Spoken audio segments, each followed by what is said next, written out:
আজ আমরা চলে গেছি নওগাঁর দুবলহাটির রাজবাড়িতে। রাজবাড়ির ভেতরে গেলাম এবং রাজাদের ঘরগুলো ঘুরে দেখলাম। এখানে এসে হাঁটলাম সেই পুরনো দিনের সিঁড়িতে। এরপরে চলে গেছিলাম হাসাইগাড়ি বিলে। Hello guys, welcome to my YouTube channel. আজকে আপনাদের সাথে অনেকদিন পরে একটা ঘোরাঘুরির ব্লগ শেয়ার করব।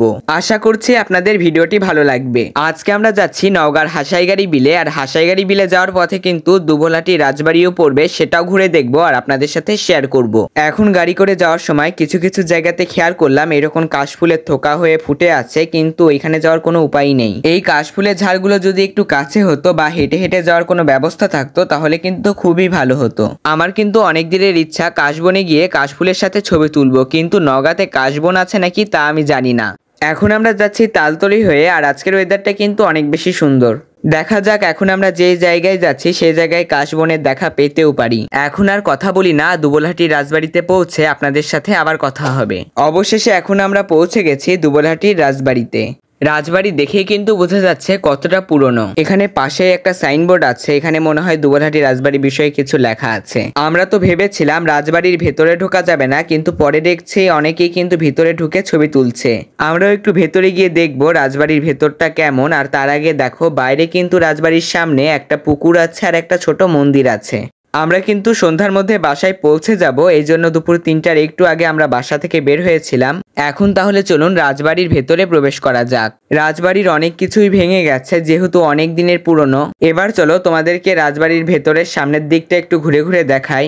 রাজবাড়ির ওইদিকে কিন্তু একদম জঙ্গলে ভরা, তাই যতটা পারছি তোমাদেরকে সামনের দিক থেকে ভালো করে ঘুরে ঘুরে দেখাচ্ছি। আর তোমরা কি কখনো নওগাঁর এই দুবলহাটির রাজবাড়িতে ঘুরতে এসেছো তা আমাদের কিন্তু কমেন্ট করে জানাও। রাজবাড়িতে এসেছি, আর আগেকার দিনে রাজাদের ঘর কেমন ছিল তা চলো একবার ভেতর থেকে ঘুরে দেখি। সিঁড়ি দিয়ে দোতলায় ওঠার সময় লক্ষ্য করলাম নিচের ঘরগুলো কিন্তু অনেকটাই বড় ছিল। এবার চলো দোতলায় উঠে দোতলার ঘরগুলো দেখি। আগেকার দিনের সিঁড়িতে কিন্তু আজকে আমি প্রথম হাঁটলাম, আর এই সিঁড়িগুলো কিন্তু একদমই অন্যরকম, একটু ঘোরানো। দোতলার ঘরগুলো কিন্তু অনেকটাই বড় ছিল। আর এখন আমরা ভাবছি যে এইগুলো ভেঙে গেছে, কিরকম বিশ্রী লাগছে, কিন্তু সেই সময় কিন্তু এটাই সেরা ছিল। দোতলা দিয়ে যেই সিঁড়িটা উপরে উঠে গেছে এই সিঁড়ি দিয়ে কিন্তু ছাদে ওঠা যায়। আমি তো প্রথমে ভেবেছিলাম উপরে হয়তো আরেকটা ঘর আছে, কিন্তু দেখলাম না।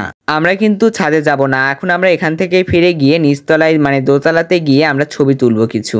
আজকে আমরা দুবলহাটি রাজবাড়িতে যে যে ছবিগুলো তুলেছি সেই ছবিগুলো তোমরা আমাদের ইনস্টাগ্রাম ও ফেসবুক পেজে দেখতে পাবে। আমাদের ইউটিউব চ্যানেলের নাম সীমা জোয়ারদার, এই নামেই আমাদের ইনস্টাগ্রাম ও ফেসবুক পেজ খোলা আছে। তোমরা প্লিজ আমাদের ইনস্টাগ্রাম ও ফেসবুক পেজ ফলো করো। এখন সেই রাজার রাজ্য নেই, কিন্তু রাজার রাজপ্রাসাদ এখনো আছে। জমিদার বাড়ি ঘুরে দেখে এখন আমরা রওনা দিলাম হাসাইগাড়ির উদ্দেশ্যে। এটা হলো শরৎকাল, আর শরৎকালে আমরা সবাই জানি আকাশে পেঁজা তুলোর মতো মেঘ ভেসে বেড়ায়। এ সময় কাশফুল, পদ্ম ফুল, শিউলি ফুল এগুলো ফোটে। আর তাছাড়া প্রকৃতি এ সময় আরো অনেক সুন্দরভাবে সেজে ওঠে। আজকের দিনে কিন্তু রোদ বেশি ছিল না, তাই ঘুরতেও কিন্তু আমাদের তেমন কোনো কষ্টই হয়নি। দুবলহাটি থেকে হাসাইগাড়ি যাওয়ার পথে আমাদের কিছুটা পথ অতিক্রম করতে হয়েছে। এই সময় আমরা কিছু জায়গায় দেখতে পেয়েছি ধান মাড়াই করা হচ্ছে, আবার কিছু জায়গায় এরকম করে খড়ের গাদা রাখা আছে। এবার আমরা যে জায়গায় এসেছি সেই জায়গায় কিন্তু চারিদিকে শুধু ধানের খেতি দেখতে পাচ্ছি, আর অনেক ধান কিন্তু কেটে এনে এখানে মাড়াই করা হচ্ছে। আর একটু এগোলে আমরা দেখতে পাবো মেশিনে ধান মাড়াই করা।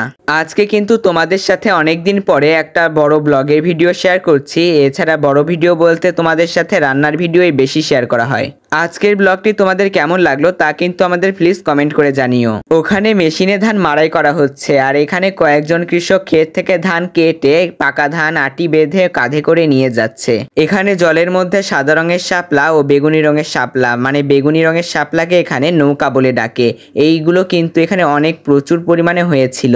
হাসাইগাড়িতে গিয়ে আমরা যা যা মজা করলাম, যে জিনিসগুলো ঘুরে ঘুরে দেখলাম তা তোমাদের সাথে শেয়ার করব পরের ভিডিওতে। এই ব্লগেই সবকিছু দেখানোর ইচ্ছা ছিল, কিন্তু ভিডিওটা অনেক বেশি বড় হয়ে যাবে, তাই এই ভিডিওর আরেকটা পার্ট করতেই হলো। খুব শীঘ্রই আসছে হাসাইগাড়ির ব্লগ। সকলে ভালো থাকবেন, সুস্থ থাকবেন। আর এই ব্লগটি ভালো লাগলে এখনই like, comment, share and subscribe করে দিন।